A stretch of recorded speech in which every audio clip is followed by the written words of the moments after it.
अस्सलाम वालेकुम friends, welcome back my channel cook with Barhim. बिस्मिल्लाहिर्रहमानिर्रहीम। आज हम बनाएंगे चिकन कोफ्ता। पहले मैं बताऊंगी आपको जो चीज़ें हमने कोफ्ते में इस्तेमाल करी, मसाले की चीज़ें मैं आपको बाद में बताऊंगी। कोफ्ते में जो चीज़ें हमें चाहिए, आधा किलो मैंने चिकन लिए बोनलेस। यहाँ मैंने भुने हुए चने लिए थे, उसका मैंने आटा पीस लिया। अगर आपके पास वो नहीं तो आप बेसन को भी रोस्ट करके डाल सकते हैं। यहाँ मैंने आधा कप लिया। यह मेरे पास 5 से 6 हरी मिर्चियाँ, थोड़ा सा हरा धनिया है, एक मैंने छोटी सी प्याज ली जिसको मैंने चॉप कर लिया। यहाँ मैंने आधी चम्मच लाल मिर्च पाउडर के लिए, आधी चम्मच मैंने नमक के लिए। यहाँ मैं कोफ्ता बनाने के लिए चॉपर का इस्तेमाल करूँ। सबसे पहले जो मेरे पास चिकन का बोनलेस था मैं वो डाल देती हूँ चॉपर के अंदर। अब हम इसके अंदर डालेंगे 3 से 4 जवे लहसुन के और 1 से 2 स्टिक अदरक की। ये मैं पहले आपको बताना भूल गई थी, मैंने साइड पे रखे थे। अब हम इसको अच्छे से काट लेते हैं चॉप। यहाँ चॉपर की मदद से मैंने कीमे और हरी मिर्च, धनिया और अदरक और लहसुन को बारीक काट लिया। अब मैं इसको एक प्लेट के अंदर निकालूंगी।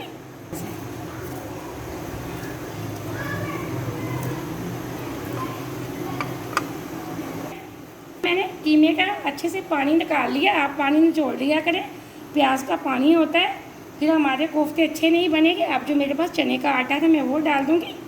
इसी के साथ हम डाल देंगे लाल मिर्च पाउडर, नमक। इसके अंदर और मसाले नहीं जाएंगे, बाकी मसाले हम इसके मसाले के अंदर डालेंगे। अब मैं इसको हाथ की मदद से कर लेती हूँ अच्छे से मिक्स। यहाँ मैंने अच्छे से हाथ की मदद से चने का आटा कीमे के अंदर मिक्स कर लिया। अब हम बनाएंगे कोफ्ते। यहाँ कोफ्ते बनाने के लिए मैं दोनों हाथों को थोड़ा सा लगा लूँगी ऑयल से हम ग्रीस कर लेंगे हाथों को। यहाँ मैं जितना बड़ा कोफ्ता पसंद करते हैं उतने आप बना सकते हैं। यहाँ मैं एक पेड़े की मदद से बना लूँगी। ये देखें, अब हम इसका बनाएंगे कोफ्ता। एकदम से हमारा एक कोफ्ता बन के तैयार हो चुका है। इसी तरह हम सारे कोफ्ते बना लेंगे। यहाँ मैंने अपने सारे कोफ्ते इसी तरह बना लिए। आप चाहे तो बड़े चाहे छोटे, आपकी मर्जी है, बना सकते हैं, कोई मसला नहीं। अब इनको साइड पर रख देती हूँ, मैं इनका मसाला तैयार कर लेती हूँ। कोफ्ते का सालन बनाने के लिए जो चीज़ें मुझे चाहिए, इसमें मैंने लिए 2 बड़े साइज़ की प्याज जिसका मैंने पेस्ट बना के रख लिया। 1 बड़ी चम्मच मैंने लहसुन अदरक के पेस्ट के लिए, 1 छोटी चम्मच मैं लाल मिर्च पाउडर के लिए, या 1 छोटी चम्मच मैं नमक के लिए, आधी छोटी चम्मच मैंने हल्दी पाउडर के लिए, 3 चम्मच मैंने यहाँ दही के लिए। ये मेरे पास कुछ साबुत मसाले जिसमें काली इलायची है, 3 टुकड़े दालचीनी के, 1 छोटी इलायची है हरी। यहाँ मेरे पास पिसा हुआ गरम मसाला जिसमें ज़ीरा पाउडर है, पिसा हुआ गरम मसाला और धनिया पाउडर। ये तकरीबन 1 बड़ी चम्मच के बराबर बनती है। यहाँ सालन बनाने के लिए मैंने एक कढ़ाई ली है। कढ़ाई के अंदर मैंने तकरीबन आधा कप ऑयल का डाल दिया था। ऑयल हमारा गर्म हो चुका है। अब हम इसके अंदर डालेंगे जो मैंने प्याज का पेस्ट बनाया था वो, और इसको हम हल्का हल्का सा फ्राई कर लेंगे। अब हम दूसरी तरफ कोफ्ते फ्राई कर लेते हैं। यहाँ कोफ्ते फ्राई करने के लिए मैंने एक कढ़ाई के अंदर तकरीबन 2 कप के बराबर ऑयल डाल दिए। जैसे ऑयल हमारा गर्म होगा हम इसके अंदर डाल देंगे कोफ्ते। ऑयल हमारा तकरीबन गर्म हो चुका है। अब हम इसके अंदर डाल देंगे कोफ्ते इस तरह आहिस्ता आहिस्ता से। बिस्मिल्लाहिर्रहमानिर्रहीम। अब हम इनको लो फ्लेम पे करेंगे फ्राई। जैसे ये एक साइड से ब्राउन होगा हम इसकी दूसरी साइड बदल देंगे। इसी तरह हम कोफ्ते फ्राई कर लेते हैं। कोफ्ते हमारे फ्राई हो रहे हैं, इतने में हम मसाले को चेक कर लेते हैं। यहाँ ये देखें, प्याज हमारा 3 से 4 मिनट अच्छे से फ्राई हो चुका है। यहाँ मेरे पास लहसुन अदरक का पेस्ट है, मैं वो डाल दूँगी।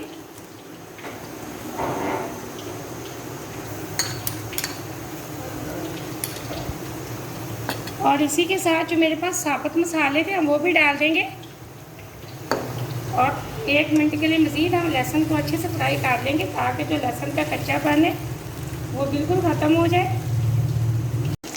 यहाँ एक साइड से हमारे कोफ्ते अच्छे से फ्राई हो चुके हैं। ये देखिए माशाल्लाह बहुत प्यारी लुक आई है। इसी तरह हम मज़ीद 3-4 मिनट के लिए दूसरी साइड से लो फ्लेम पे फ्राई कर लेंगे। यहाँ मैंने तकरीबन 2 मिनट के लिए लहसुन को अच्छे से फ्राई कर लिया। यहाँ मेरे पास 1 टमाटर थी जिसको मैंने चॉप करके रखा हुआ है, वो डाल दूँगी। इसको मज़ीद 1 मिनट के लिए हम अच्छे से कर लेंगे फ्राई। यहाँ मैंने अच्छे से 1 मिनट के लिए टमाटर को फ्राई कर लिया था। अब इसी के साथ हम डाल देंगे लाल मिर्च पाउडर, हल्दी पाउडर और नमक। अब हम 2 से 3 मिनट अच्छे से करेंगे मसाले की भुनाई।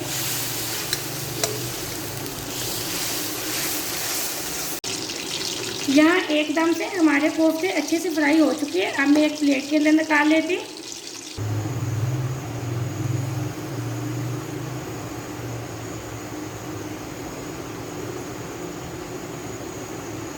यहाँ मैंने सारे कोफ्ते मसाले के अंदर डाल दिए। अब आराम से मैं कर दूँगी मसाले के अंदर मिक्स। अब हम ढक्कन लगा के तकरीबन 7 से 8 मिनट के लिए लो फ्लेम पे छोड़ देंगे। यहाँ मैं सालन को दम पे रखी हुई तकरीबन 7 मिनट हो चुके हैं। अब हम चेक कर लेते हैं। बिस्मिल्लाहिर्रहमानिर्रहीम। ये देखिए माशाल्लाह से एकदम से हमारा मसालेदार कोफ्ते का सालन तैयार हो चुका है। अब हम इसके ऊपर डालेंगे जो मेरे पास पीसे हुए गरम मसाले थे वो। इसी के साथ मैंने हरी मिर्चें चॉप करके रखी हुई थी वो हम डाल देंगे। और थोड़ा सा हम हरा धनिया लेंगे। फ्लेम को हम ऑफ कर देंगे। अब हम सालन को प्लेट के अंदर निकाल लेते हैं। यहाँ एकदम से हमारा चिकन कोफ्ते का मसालेदार सालन पक के तैयार हो चुका है। बहुत मज़े का बना, बहुत अच्छी खुशबू आ रही है। मेहमानों के आने से ये रेसिपी को ज़रूर ट्राई करना। वीडियो को पूरा देखा करो, लाइक भी किया करें। आपने अगर अभी तक चैनल को सब्सक्राइब नहीं किया तो जल्दी से कर लें ताकि हर आने वाली वीडियो सबसे पहले आप देख सकें और मज़े की चीज़ें बना सकें। आप इस रेसिपी को ज़रूर ट्राई करना। मुझे अगली रेसिपी की इजाज़त है। अल्लाह हाफिज़।